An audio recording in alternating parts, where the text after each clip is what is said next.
Muy buenas noches. Sean todos ustedes bienvenidos a esta sesión académica del día martes 11 de julio del año 2023 con la conferencia Prisciliano Sánchez, últimos días, en el marco de las celebraciones en torno al bicentenario de la creación del Estado Libre y Soberano de Jalisco. Y el día de hoy tendremos a bien escuchar a nuestro presidente honorario vitalicio, el doctor Juan Miguel Toscano García de Quevedo, quien ahondará sobre este importante tema y sobre todo un suceso que marcó la vida de Jalisco y probablemente de México. Por lo cual, le solicito a la licenciada Carla Georgina Chávez Pech, secretaria de esta mesa directiva, que tenga bien llevar la conducción del orden del día de esta sesión académica. Gracias. Buenas noches. Dando seguimiento al orden del día, como primer punto se realizó la apertura de la sesión a cargo del maestro Samuel Gómez Luna Cortés, presidente. En el segundo punto, la presentación del presidium, contamos con la distinguida presencia del doctor Juan Miguel Toscano García de Quevedo, expresidente y actual presidente honorario vitalicio.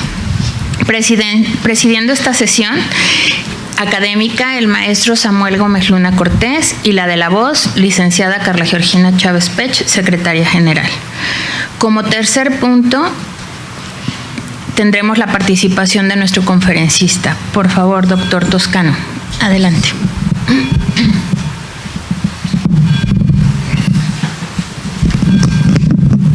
Ahí está. Muchas gracias a la directiva, a nuestro presidente, nuestra secretaria y a todos ustedes por acompañarnos esta noche de martes a esta charla que tendré con ustedes sobre los últimos momentos en la vida de Prisciliano Sánchez. Normalmente todos aquellos y aquellas y aquellos, como se usa decir ahora, que me conocen, saben que normalmente mis conferencias son lo más académicas en el sentido de que pues son datos, fechas, acontecimientos analizados con base en documentos y pues vamos a decir así, muy profesionales en ese aspecto. Hoy no va a ser así.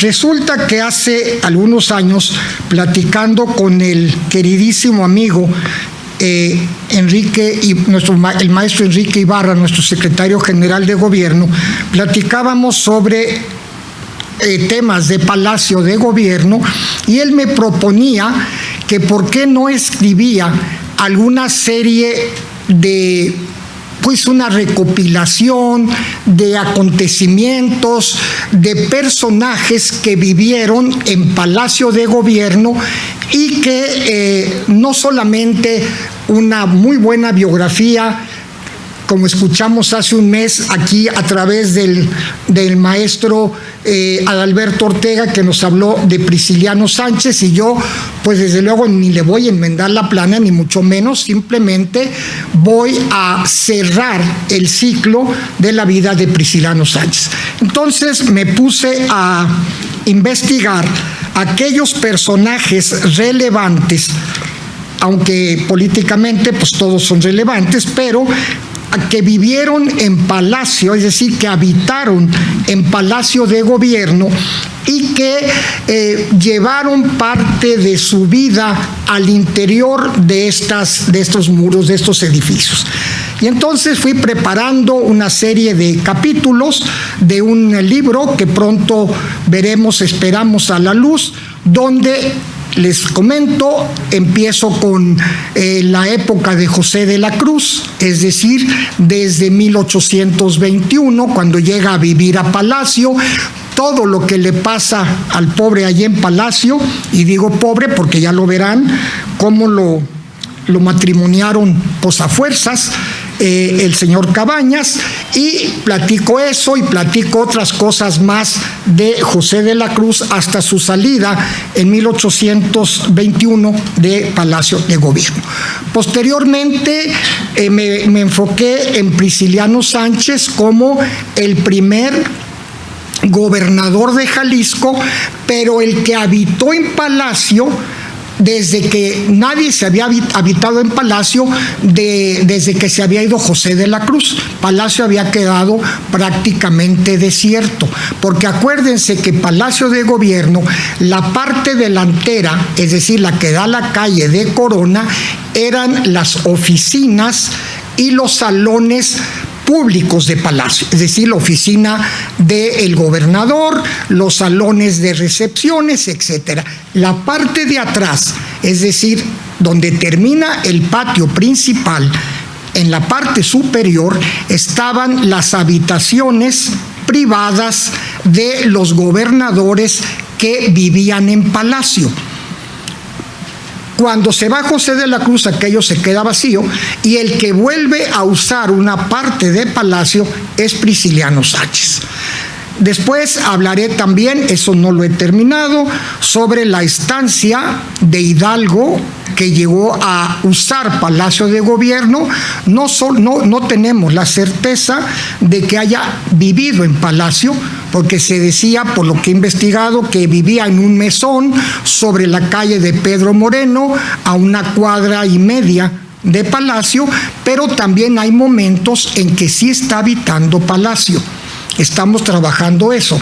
Luego viene Prisciliano Sánchez, luego la estancia de Juárez en Palacio de Gobierno, y el último, que ya está todo eso terminado, es los últimos días de Ramón Corona, que fallece también en Palacio de Gobierno, como falleció Prisciliano Sánchez. Entonces, es más una narración literario-histórica que una conferencia. Aclarado lo anterior y ofreciéndoles pues una disculpa, a ver si no se aburren, empiezo. Se llama el capítulo La muerte del primer gobernador en Palacio. Un profundo silencio, voy a leerlo, no lo voy a hablar de memoria porque es un texto literario, no una conferencia. Un profundo silencio se vivía en el Palacio de Gobierno en Guadalajara, apenas un par de años atrás, convertida en la capital política del flamante estado de Jalisco. El frío del crudo invierno que ese año de 1826 hacía, acentuaba más aún el ambiente de tristeza que se sentía entre los escasos personajes que trabajaban en el entonces lúgubre edificio donde nuevamente un gobernador habitaba el virreinal caserón. Desde que don José de la Cruz, último gobernador español, lo había habitado y mantenido palaciegamente, donde vivía con su familia, lo había desalojado al triunfo de la independencia en 1821 y la gran casona se había quedado vacía. Los acontecimientos que siguieron, el gobierno interino de Luis Quintanar, el efímero imperio de Agustín de Iturbide con sus cambios violentos y el retorno de Quintanar al gobierno había dejado el palacio en una total incertidumbre. Cierto que Quintanar despachaba en él, pero había decidido no habitarlo y continuar viviendo en su casa de la calle de San Francisco. Y así, mientras se reunían en la Ciudad de México un grupo de próceres venido de todos los territorios de la antigua Nueva España para constituirse en Congreso Constituyente y dar rumbo al nuevo país, aparecía entre ellos un joven novogalaico de apariencia modesta, pero que se supo ganar el respeto de todos, el licenciado don Ramón Ignacio Prisciliano Sánchez Padilla, representante de Compostela, cantón de Tepic, territorio de la desaparecida Nueva Galicia. Transcurría el año de 1822. La gran Ciudad de México estaba convertida en un hervidero de ideas políticas, todas buscando dar una salida al nuevo orden.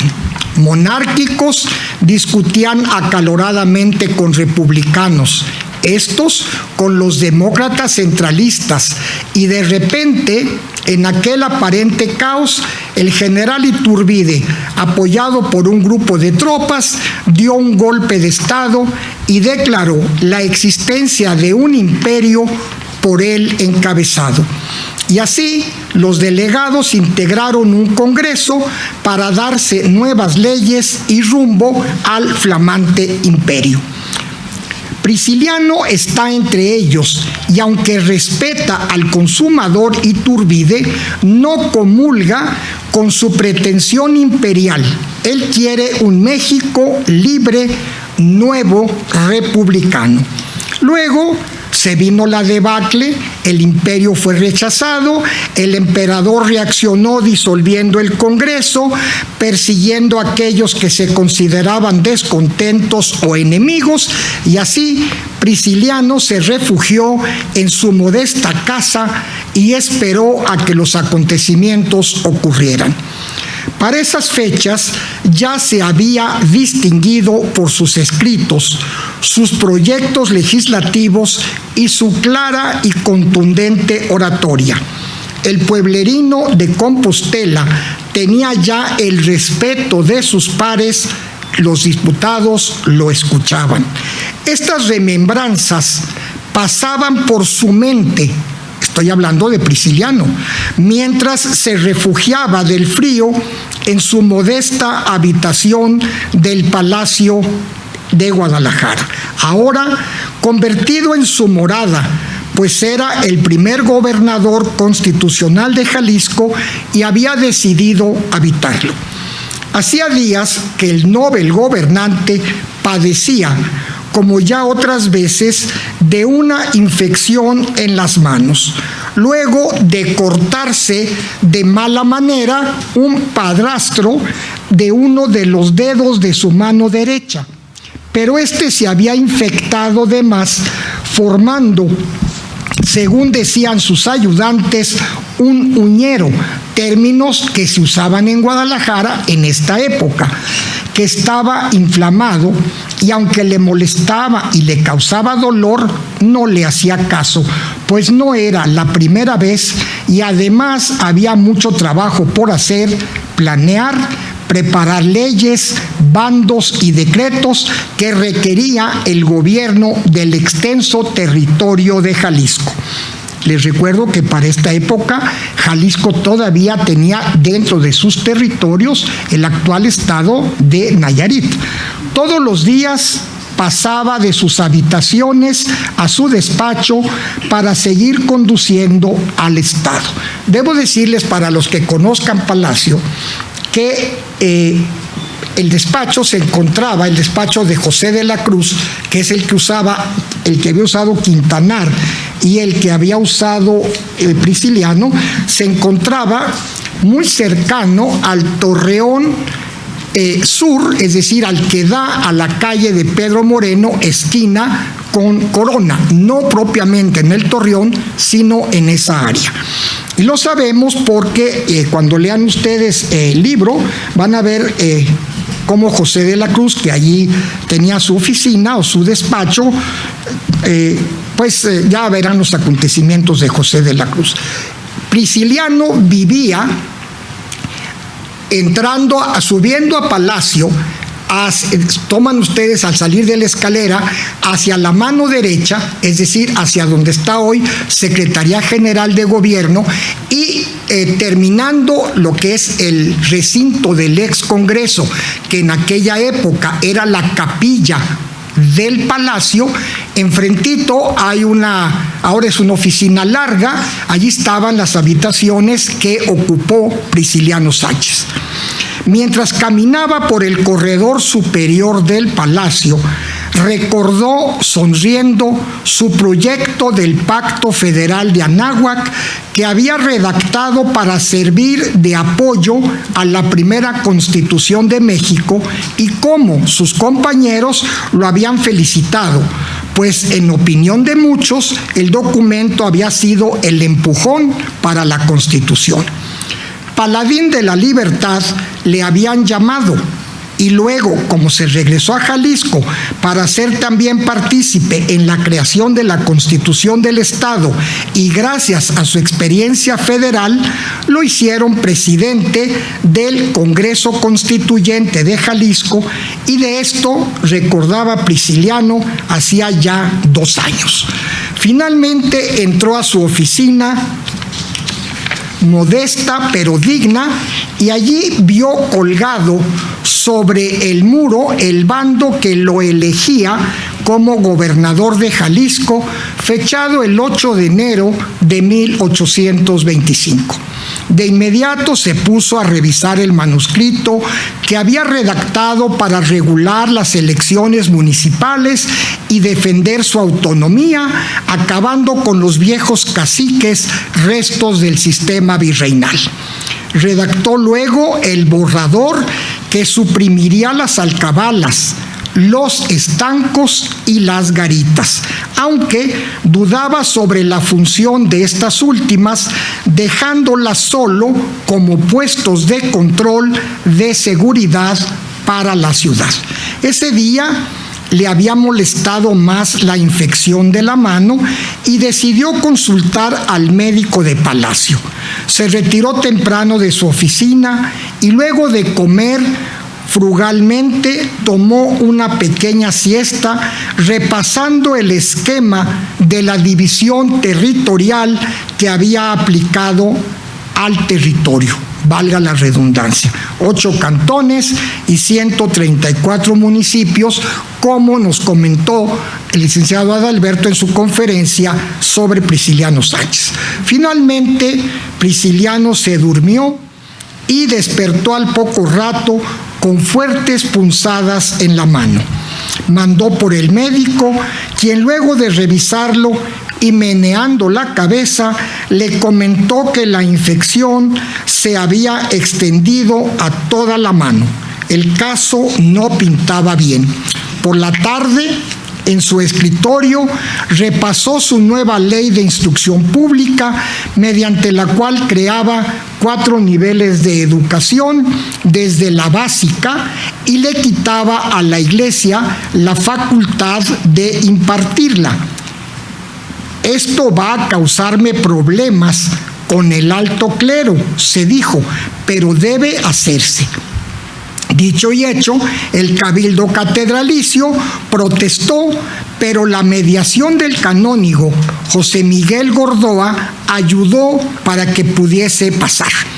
Cuando cayó la tarde y al amparo de una lámpara de petróleo, revisó el decreto por el cual suprimiría la Real Universidad de Guadalajara, donde él había estudiado su carrera de abogado, ya que la veía como un rezago de los tiempos virreinales, y la sustituiría por un instituto del Estado donde pensaba se impartieran las nuevas carreras profesionales de abogacía, medicina, cirugía, artes, letras y otras más, que además sería autosuficiente económicamente.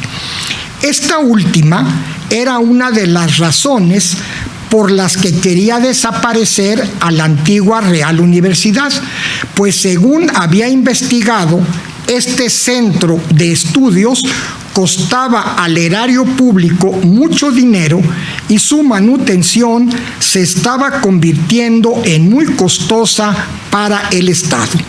Además, en su afán republicano, veía en ella un recuerdo monárquico que deseaba desaparecer. En su proyecto, al cerrarla, pretendía que la antigua iglesia de la Compañía de Jesús, parte que era de los edificios de la universidad, fuera remozada y convertida en salón de sesiones y sede del nuevo poder legislativo. Al efecto, había contratado al arquitecto José María Gutiérrez para que remodelara el interior de la iglesia, haciendo desaparecer los altares y capillas, y construyera un pórtico neoclásico con columnas y un fino tímpano como entrada al edificio. Es el edificio que ustedes conocen como la sede de la Biblioteca Iberoamericana.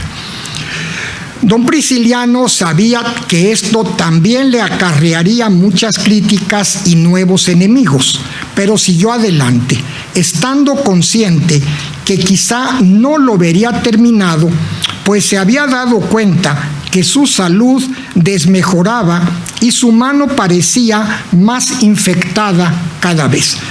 Viendo la muerte más cerca, revisó en su diario, donde anotaba sus proyectos, la medida que había tomado y de la que no se arrepentía: clausurar y prohibir que los cadáveres fueran inhumados en templos, iglesias y capillas y en los pequeños cementerios exteriores de estos edificios religiosos, medida que le disgustaba y le parecía irreverente para la finalidad de las iglesias y antisaludable, por lo que expidió las leyes correspondientes tanto de gobierno como de sanidad, quedando definitivamente prohibido sepultar cuerpos en los interiores de las iglesias y capillas.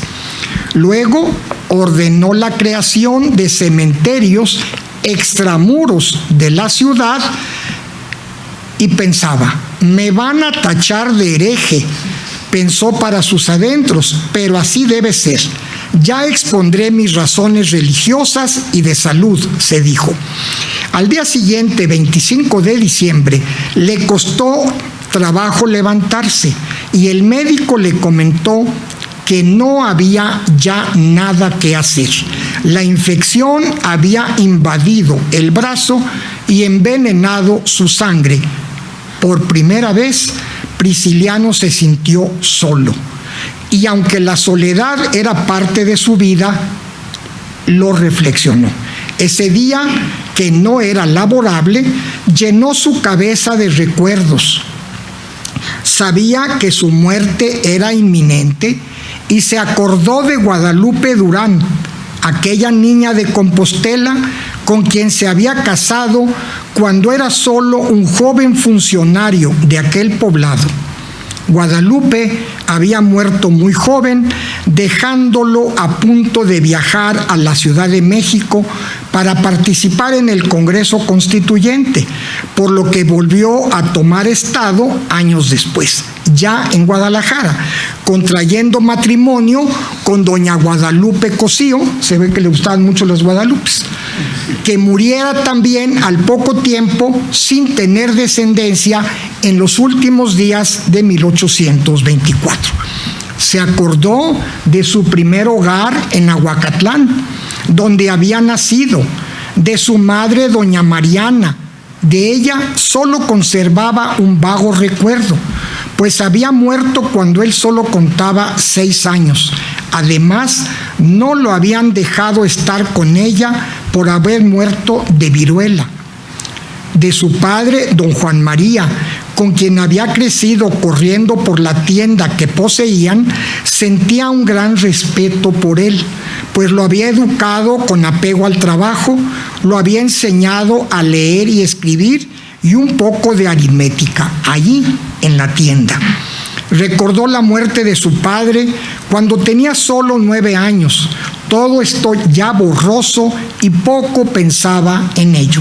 Sonrió, sentado en el equipal que había sacado al corredor para tomar el sol, recordando su ingreso y pronta salida del convento de San Francisco de Guadalajara, novicio de coro por ser muchacho pobre, pues al morir su padre se acabó la tienda que sus tíos vendieron.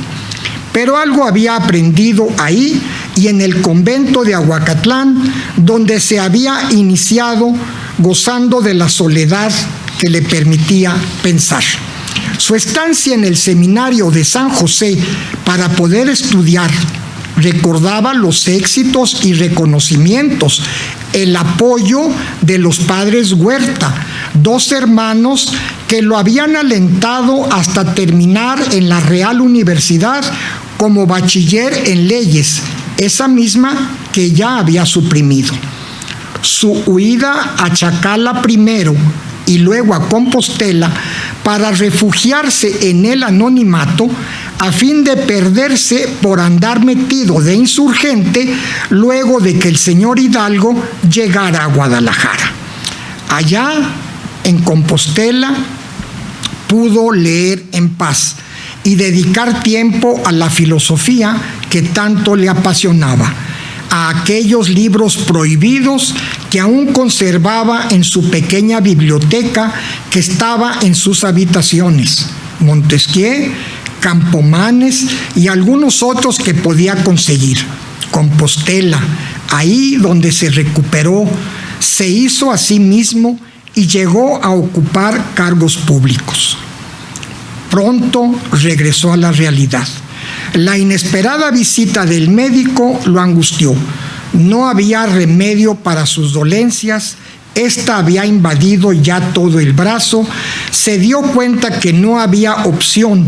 La amputación no estaba contemplada, por lo que decidió apresurar las cosas y dejar todo ordenado. Mandó llamar a su amigo, el sacerdote don Tiburcio Huerta, entonces director del Hospital de Belén, quien llegó esa tarde y encerrándose en sus habitaciones hablaron largamente.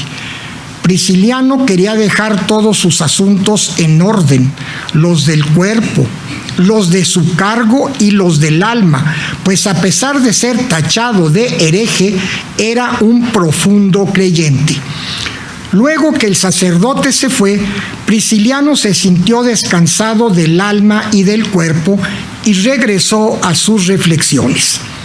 La milicia cívica que había formado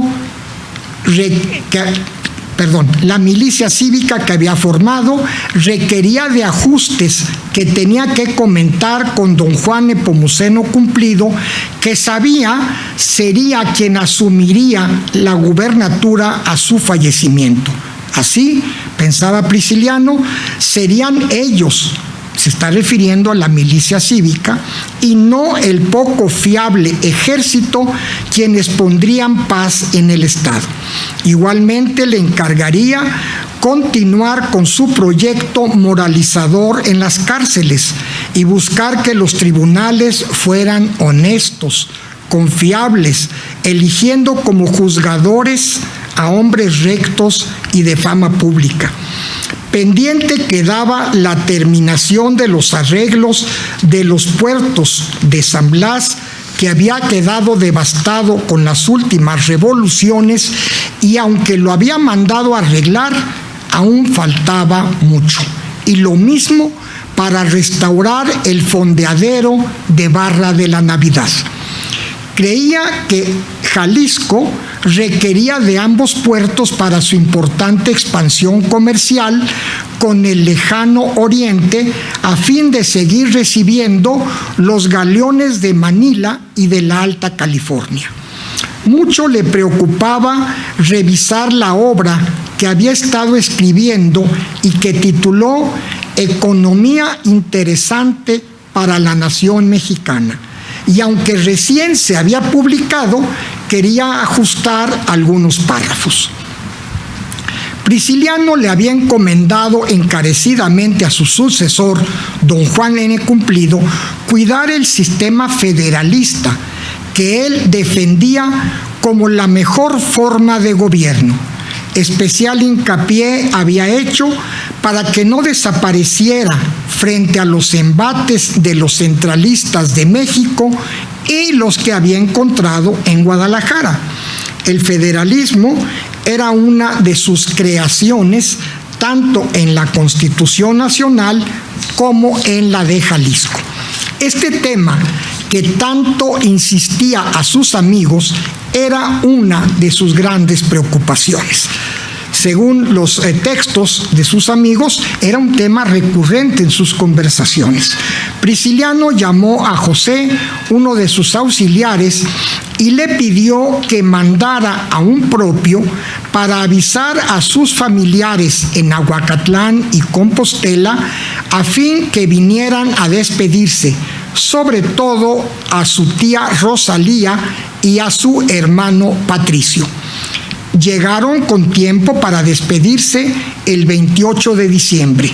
Sus cuñadas, las Durán, su hermano y su sobrina, doña Mariana Sánchez, que lo convencieron de guardar reposo, pues él y ellos veían que se acercaba el final. El 29 por la tarde mandó traer un notario para hacer testamento. Prisciliano ya no podía moverse. La infección en la sangre había invadido todo su cuerpo. José Tomás de Sandy fue el escribano escogido y ante él dictó testamento como entonces se hacían, primero dejando claramente establecidos sus principios cristianos y la fe que profesaba. Luego manifestó su voluntad sobre los escasos bienes que poseía, dejando legados para sus fieles sirvientes y el resto para sus cuñadas, las Durán.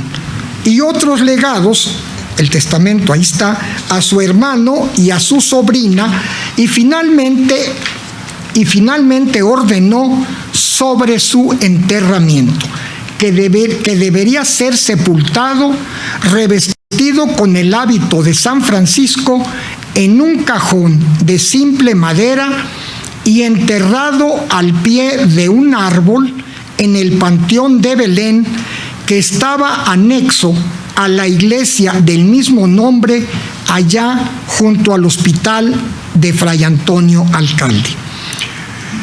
Luego que le leyeron el documento, pidió a su amigo don Antonio López, compostelano, que le sirviera de albacea y se encargara de los gastos de su entierro, exhortando a don Antonio a cumplir su voluntad, un entierro por demás humilde, sin pompas ni homenajes. Le comentó que su amigo, el padre Tiburcio Huerta, estaba ya enterado de cómo quería su sepultura y del sitio exacto de ella, al pie de un frondoso guamúchil en dicho panteón. Al cabo de muchos días de enfermedad se llegó el final. Pidió los últimos sacramentos. Según se dice, el sacerdote encargado de la Iglesia de la Soledad, ubicada entonces en la plazuela del seminario, donde hoy se encuentra la rotonda, de inmediato se preparó para trasladar el santo viático. Acompañado de la cofradía del Santísimo Sacramento, para pasar al Palacio de Gobierno, donde el moribundo gobernador se preparaba a bien morir, como entonces se decía. Ustedes se acuerdan de sus abuelos que sí se decía, vamos a prepararnos para el bien morir. Yo diría, bueno, que hay mal morir, pues seguramente sí, ¿verdad? Como entonces el autor Cuevas Corona, que tiene un excelente libro sobre Prisciliano, describe este momento así en su magnífica obra Requiem para un hereje. Cito: enseguida se hicieron tañer las campanas para participar la salida del cortejo, a cuya cabeza iba el confesor, precedido de un acólito que hacía sonar una campanilla. Detrás de él venía la procesión de cofrades, portando todos un hacha de cera encendida y entonando el miserere. Así llegaron al Palacio de Gobierno y subieron a las habitaciones del agonizante por la magna escalera. Ellos, los cofrades, permanecieron en la puerta rezando y entonando las letanías de la buena muerte. En tanto, el sacerdote, con el Santísimo, entraba a la habitación, dejando la sagrada forma sobre la mesa que, revestida de fino paño y con velas, se había preparado para ello. Procedió luego a preguntar al moribundo si quería hacer confesión de sus culpas, a lo que Prisciliano respondió con un firme sí, por lo que ordenó que todos salieran de la habitación. El gobernador, tranquilo, hizo una larga confesión de su vida y obra, en tanto todos esperaban en los pasillos del Palacio de Gobierno. Largo rato estuvieron juntos confesor y penitente, y luego de terminada, le ayudó a rezar y prepararse a bien morir, absolviéndolo de todas sus culpas. Prisciliano quedó tranquilo y se preparó a recibir el viático, por lo que todos regresaron a la habitación, entrando también algunos cofrades. Pidió Prisciliano silencio y así recibió la Eucaristía. Luego de unos minutos, el gobernador solicitó que se le administraran los santos óleos y el sacerdote procedió a imponerlos. Las campanas de palacio comenzaron a tañer el toque de agonías, y en la habitación Prisciliano escuchaba las oraciones según el rito de la Iglesia Católica y entró en agonía. Los cofrades se retiraron y el médico que lo asistía hizo a los presentes una discreta señal.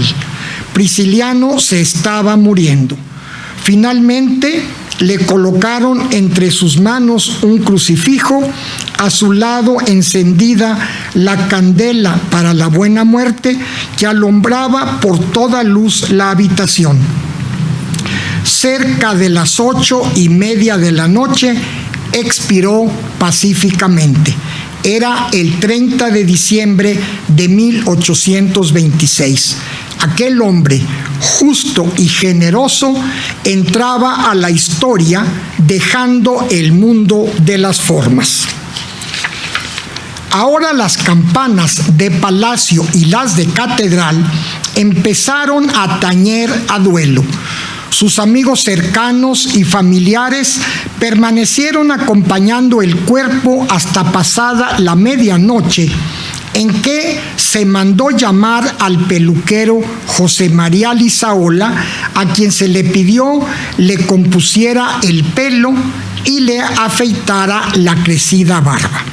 Sus familiares procedieron a amortajar el cuerpo y a cumplir en él una de sus últimas voluntades: enterrarlo llevando por sudario y mortaja el hábito de San Francisco que oportunamente había mandado adquirir en el convento de la ciudad. Luego pusieron su cuerpo en un humilde cajón forrado solo de tela sencilla en color negro y sin adornos. Muy claro había ordenado en vida que su entierro fuera sobrio y sin homenajes. Sacaron de su habitación el modesto féretro y lo llevaron a la capilla de palacio, ubicada a unos metros de sus habitaciones. Allí fue el velatorio. Un sencillo catafalco se armó rápidamente frente al altar y se colocó sobre él el humilde cajón. Catafalco era en aquella época una mesa con paños negros donde se ponían las cajas. Velas iluminaban la capilla y a ella fueron llegando sus amigos, algunos funcionarios y otras personalidades. Se señala en las crónicas que poca gente del pueblo fue, pues aún temían al hereje como se referían a él. Gracias. Sus amigos y partidarios comentaban sus obras, algunas inconclusas, como el nuevo modelo fiscal, aún inacabado, pero que había suprimido los monopolios del viejo sistema, su profunda fe en el municipio, etcétera, etcétera. El padre Huerta les trataba de explicar las razones que tuvo para terminar con la universidad que tanto trabajo había costado fundar, pero defendía el nuevo instituto, proyecto que apenas estaba empezando, que lamentablemente con la muerte de Prisciliano nunca pudo cuajar. Su médico alababa el esfuerzo por los problemas sanitarios, la vacuna que mandó traer para combatir la viruela, como antes lo hiciera el recientemente fallecido obispo don Juan Cruz Ruiz de Cabañas, y así en el velorio transcurrió la noche. El domingo 31 de diciembre se acordó por las autoridades consultar al cabildo de catedral. Para esas fechas ya había muerto el obispo Cabañas, entonces no había obispo en Guadalajara, sobre las ceremonias que se rendirían al fallecido gobernador. Pero el cabildo, se negó a oficiar una misa de cuerpo presente y se contentó con una vigilia de difuntos, entrando el cortejo por la nave sur y no por la central, como correspondía, que no quisieron abrirle. Venganzas humanas para aquel al que consideraban su enemigo. Se dice que pocos fueron a sus exequias, pues concluido el oficio religioso, sus amigos condujeron el cajón hasta el cementerio del Hospital de Belén, cumpliendo con su última voluntad. El cortejo iba acompañado por una comisión del ilustre Ayuntamiento de Guadalajara. Al llegar al lugar de su último descanso, su amigo el sacerdote Tiburcio Huerta, que tanto lo estimaba, había ordenado, como Prisciliano lo deseaba, construir un sepulcro al pie del citado guamúchil del cementerio, y allí, con profunda tristeza, sus amigos depositaron el sencillo cajón de aquel gran hombre que había entregado su vida por su estado y que los habitantes de tan mal le estaban pagando. Una cruz de piedra presidía la sencilla sepultura, y ni lápida se colocó para que no fueran a profanar su tumba. Nadie sabía, más que un pequeño grupo, dónde había sido enterrado. Pero la historia no termina aquí. Ni Prisciliano Sánchez, a quien ya se le consideraba padre del federalismo y prócer del Nuevo México que se estaba forjando, podría descansar en paz. El 30 de abril del año siguiente, es decir, 1827, el Congreso del Estado y el Ejecutivo, don Juan Nepomuceno Cumplido, ordenaron por decreto realizar solemnísimas exequias por el gobernador Prisciliano Sánchez, tan solemnes como se pudiese para un hombre al que, repito, se consideraba padre de la patria y padre de Jalisco. Igualmente, se ordenó colocar un retrato, una pintura, de gran formato en el salón de sesiones del Congreso, y al pie de la inscripción latina Patriae Patri, padre de la patria.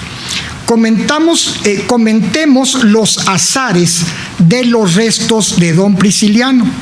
El decreto arriba citado ordenaba también la exhumación de los restos del gobernador y construir un mausoleo que se titularía Panteón de los Hombres Ilustres.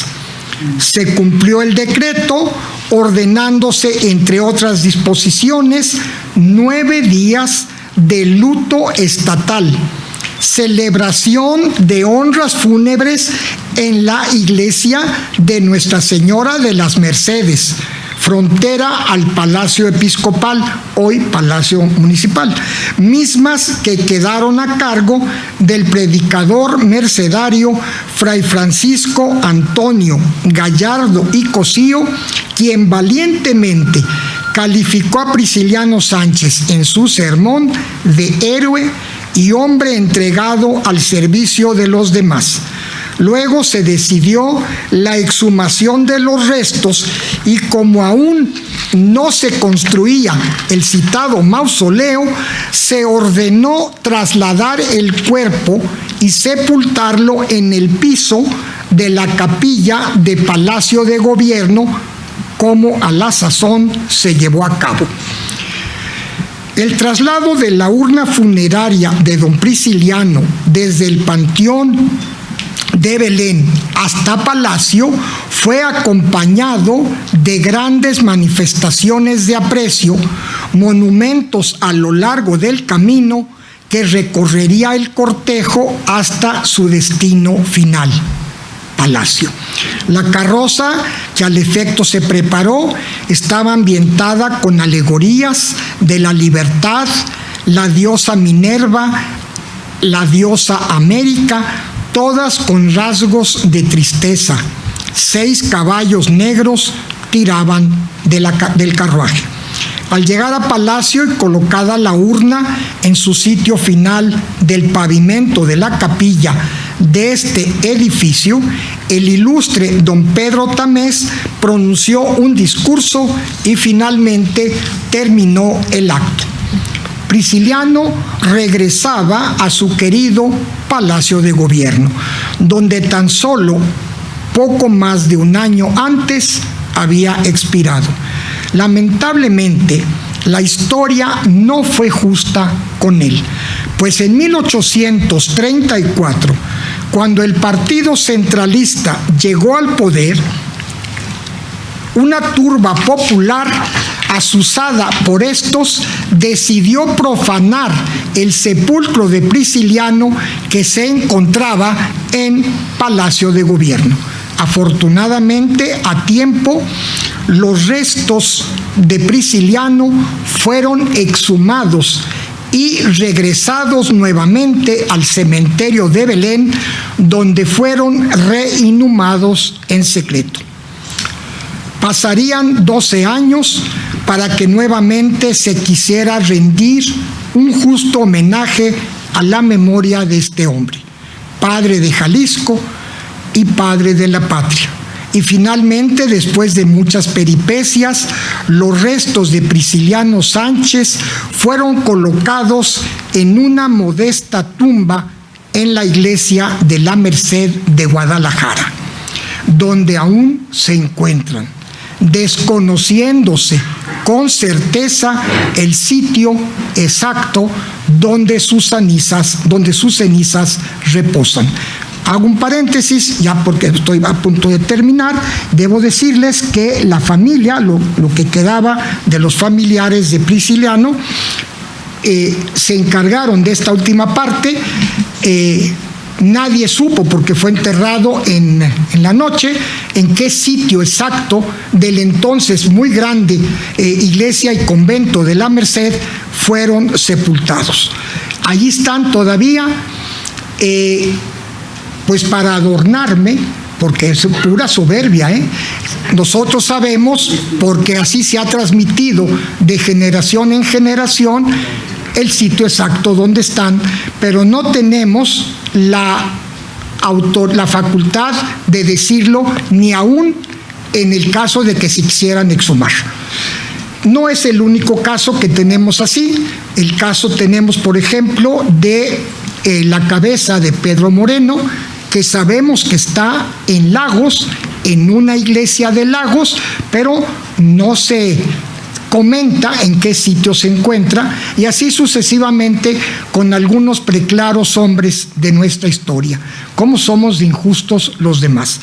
Pues así termino esta brillante historia de un hombre al que finalmente Jalisco este año lo ha reconocido como su padre fundador y líder del concepto federalista.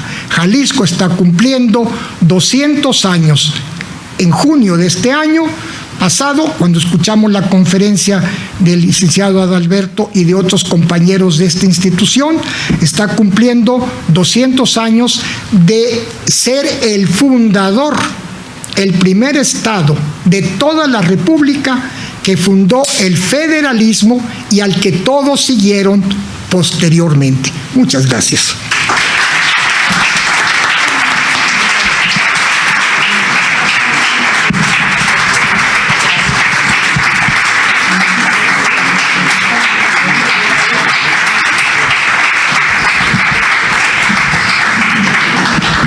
Si alguien tuviera alguna pregunta, por favor. Adelante. Sí, señor. ¿Cuántos años vivió Prisciliano Sánchez? ¿Qué edad tenía Prisciliano Sánchez? A ver, bueno, 42 años. se murió a los 42 años. Muy joven. Muy joven. Allá al fondo. A todos. Maestro, es un halago escucharlo. Muchas gracias, señor. ¿Tuvo usted acercamiento al testamento del maestro Prisciliano Sánchez, ya que era un hombre muy honesto? Sí. No obstante, había sido administrador de Correo de Compostela y presidente municipal de Compostela. Sí, señor. Y un muy austero. ¿Se acuerda cuál sueldo tienes que dejó? Dejó unos poquitos, una casita y unos terrenitos en Compostela y un poquito de dinero que tenía, nada, que se lo dejó fundamentalmente a la sobrina. Los terrenitos de Compostela se los dejó a las cuñadas, ¿cómo se está? Las dueñas. Durán. Sí, a las Durán, perdón, sí. Y a su hermano le dejó el legado que tenían los dos en Aguacatlán, que era una pequeña parcela que había sido del papá y se la dejó al hermano. Y 1826 pesos parece que fue Acuérdese el que... efectivo con que Sí, estaba. sí. Ese es lo que dejó y Tomás de Sandy. Se puede ver ahí el testamento en el archivo de instrumentos públicos. Sí, señor. Gracias. Dígame. Quiero preguntarle cómo pensaba él que se fuera autofinanciable o se financiara al suprimir la universidad, la red de universidad con el instituto. ¿Cómo pensaba él Mire, que fuera? el problema con la universidad era, primero, que había dado muchísimo trabajo fundarla. La universidad se había querido fundar desde el siglo XVII, pero como se necesitaban el visto bueno, por llamarlo en términos modernos, del gobierno de la Nueva Galicia, que lo daba, del gobierno de la Nueva España, que lo daba, y se requería el visto bueno de la Real Universidad de México, de la Pontificia Universidad de México, que no lo daba, nunca lo quiso dar, porque quería ser ella sola quien tuviera el monopolio de la educación superior. Los jesuitas habían fundado un colegio de estudios superiores, pero ya con la expulsión de Carlos III de los jesuitas, 1756, ya no había. Entonces nomás quedaba esa universidad. Tuvo que llegar un personaje de la categoría y del nivel y del prestigio de don Fray Antonio Alcalde para que Carlos IV no le pudiera decir que no a la petición. Hay toda una historia detrás de esto. Alcalde ya tenía para esas fechas un prestigio inmenso en la corte, desde Carlos III y luego con su hijo Carlos IV, y entonces da el visto bueno. Alcalde en un primer momento usa los bienes de la extinta Compañía de Jesús, la iglesia de la Compañía, y le da todo eso a la universidad. Es decir, en un primer momento la universidad la libró, pero no cobraba. Ese es el problema. O sea, sí había aportaciones, pero el pago de lo que llamaríamos hoy la gran matrícula de maestros, pues costaba mucho dinero y ya no había dinero, y entonces tenía que estarla manteniendo el gobierno virreinal de la Nueva Galicia. Entonces sí era una carga, ya en estos momentos, ya era una carga para el gobierno, ¿no? Luego se viene todo el movimiento de insurgencia y se recortan aún más las posibilidades de tener dinero, lo cual lleva, pues casi diríamos en términos actuales, modernos, a la quiebra de la universidad financieramente. Todo el periodo de la independencia disminuye mucho los ingresos, y muchos los suple el seminario de San José, donde había estudios superiores. Entonces, en su momento hay que entender que la universidad, con todos los avatares de la consumación de la independencia, el imperio fallido de Iturbide, que además era lógico que fallara, ya algún día platicaré de eso, y hizo que la universidad prácticamente quedara vacía. Entonces Prisciliano, que repito, había estudiado ahí, decide cerrarla y la cierra y crear el Instituto del Estado. Dejó toda la documentación para crearlo, pero con su muerte ya no siguió adelante. Y lamentablemente, pues nos quedamos sin universidad y nos quedamos sin instituto hasta muchos años después que vuelve a surgir la universidad. Sí, señor. ¿Alguna relación de Prisciliano Sánchez con el otro gran federalista jalisciense, Valentín? No, absolutamente nada. No, Prisciliano era un señor de Aguacatlán, muy humilde, y don Valentín es una gente de la familia de Guadalajara, de una familia de prosapia. Pero fueron contemporáneos. Fueron contemporáneos, claro. Y federalistas ambos, ¿no? Los dos federalistas, y los dos se conocieron en México, en la Ciudad de México, cuando se está generando la primera constitución de 1824. Y Mariano Otero y varios grandes hombres de ese periodo. Una segunda pregunta, ¿no se ha especulado sobre médicamente qué fue lo que realmente Sí, pasó? mire, hay que entender. Porque, pues, en teoría una infección de... Bueno, le voy a decir una cosa. Primero, le digo como médico, ¿eh? sí, y aquí está también médico con el que he platicado eso. Mire, hay que entender una cosa. Estamos hablando de un momento en que, en primer lugar, la higiene era nula, absolutamente nula. ¿Qué fue lo que pasó? Prisciliano padecía mucho de padrastros y no era muy higiene, no se usaba mucho la higiene en esa época. Se manchaban de tinta, se manchaban con la comida y no había mucho, y así era el día a día. No estamos hablando de él, estamos hablando de todos, de absolutamente de todos. Y entonces viene una infección que se le da por ese descuido. No es, mire, ¿cómo se quitan los padrastros en los pueblos? Vamos a mordidas, y aquí también. Bueno, pues así se las quitaba don Prisciliano, así mordiéndose. Usted imagínese la infección que se produjo. ¿Sí? Porque hay tumores malignos también. Sí, claro, pudo ser, pero en esa época, pues en esa época no se entendía. Y además, mire, lo más grave, 1825, no hay medicinas. No hay medicinas. Entonces, ¿qué le va a poner? Hierbitas.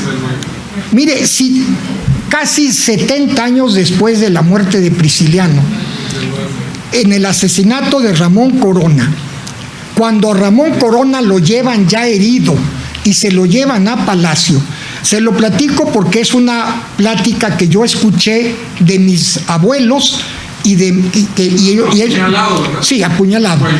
Ya eso también lo platico en uno de estos capítulos. Pero a lo que quiero decirle a usted como médico, llevan a Ramón Corona con varias heridas de puñal, una en el cuello, otra en el pecho, etcétera. ¿Y con qué lo curan? ¿Sabe con qué lo querían parar la sangre? Se lo digo porque contra esquina de Palacio vivía mi tatarabuela y ella le platicaba a mi madre, que la conoció, y mi madre a mí. Mandaron pedir esponjas de mar que entonces se usaban en Guadalajara, porque según ellos con la esponja de mar se paraba la sangre.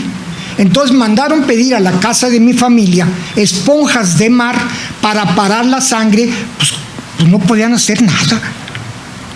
Ahí manda don Porfirio a su médico en tren, pues imagínense nomás. Claro, llegó al día siguiente, además a decir que ya estaba muerto. ¿Cómo?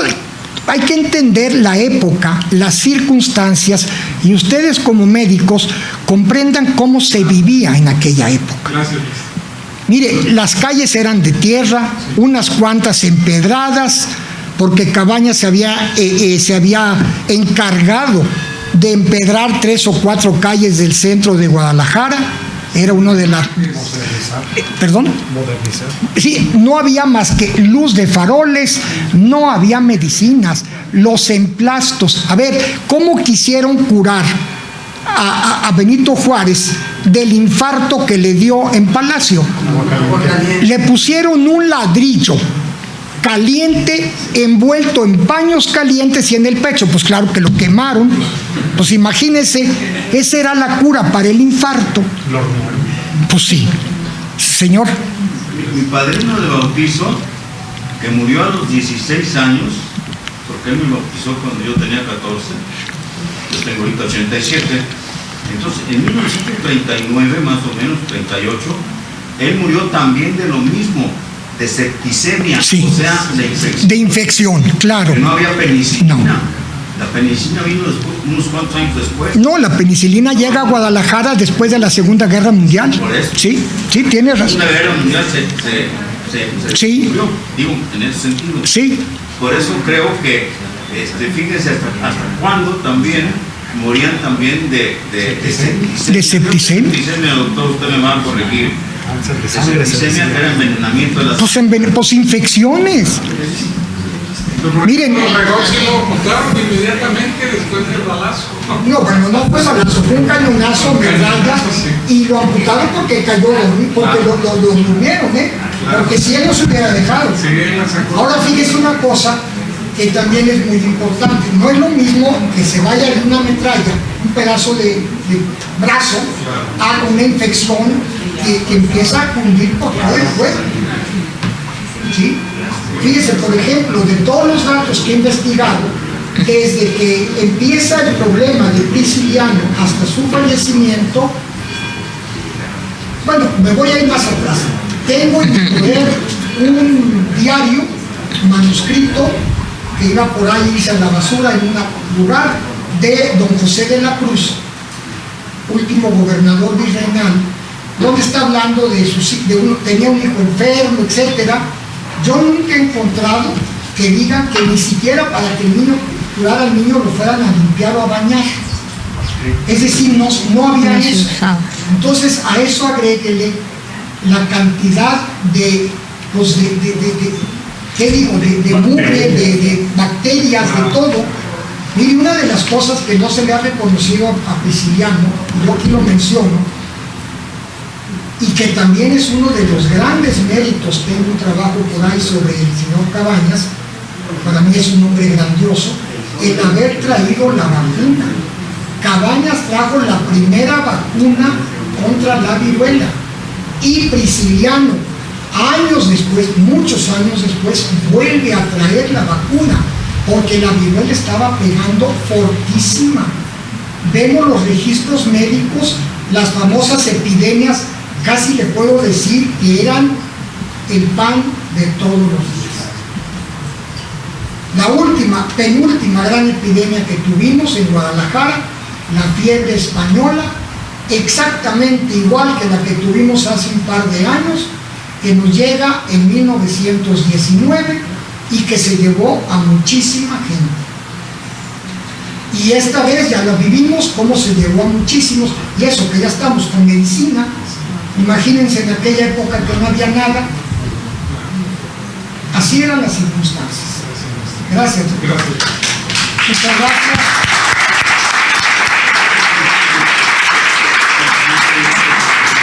Agradecemos su intervención, doctor Juan Miguel Toscano García de Quevedo. Muchísimas gracias. También agradecemos la presencia de la licenciada María del Pilar Sánchez Alfaro, expresidenta, del maestro Julio Santillán Becerra, expresidente, y del doctor Eduardo Velasco Briceño, expresidente también. Muchísimas gracias a ustedes, a los directivos, socios e invitados que se encuentran aquí con nosotros en la casa sede y también a través de nuestros medios digitales. Muchísimas gracias.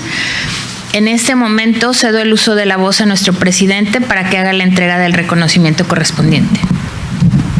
La Benemérita Sociedad de Geografía y Estadística del Estado de Jalisco otorga el presente reconocimiento al doctor Juan Miguel Toscano García de Quevedo por su brillante participación en las actividades organizadas por esta institución con la conferencia Prisciliano Sánchez Últimos Días, misma que se llevó a cabo en las instalaciones de nuestra casa sede, cumpliendo así con el objetivo fundamental de esta benemérita institución, que desde su fundación ha sido el estudio y la divulgación de la ciencia y la cultura. Guadalajara, Jalisco, a 11 de julio del año 2023, firma la licenciada Carla Georgina Chávez Pech en su categoría de Secretaría General y el de la voz en su condición de presidente. Doctor. No se levante.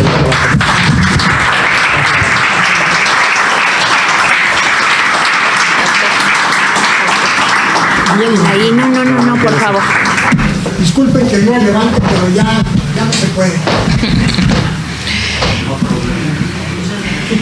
Me permito dar el siguiente aviso. El martes 18 de julio a las 20 horas se presentará la conferencia 151 años de la muerte de Benito Juárez a cargo de nuestro consocio, el maestro Isaí Tejeda Vallejo. Al terminar este acto académico, los veremos en un convivio que daremos en nuestro patio para seguir conversando con nuestro conferencista. Y como último punto, sucedo el uso de la voz a nuestro presidente para la clausura de este evento. Agradezco la presencia y la conferencia que dictó el doctor Juan Miguel Toscano García de Quevedo, puesto que con este compromiso adquirido con el gobierno de Jalisco para sumarnos a los festejos del Bicentenario, nuestra institución cumple con lo que se propuso. Y también recordar que finalmente entonces, si tenemos padrastros, pues tenemos que evitar morderlos, doctor. Creo que eso es lo fundamental de esta conferencia. Por lo cual, siendo las 21 horas con 5 minutos, clausuramos los trabajos de esta sesión académica. Muchas gracias. Muy buena noche.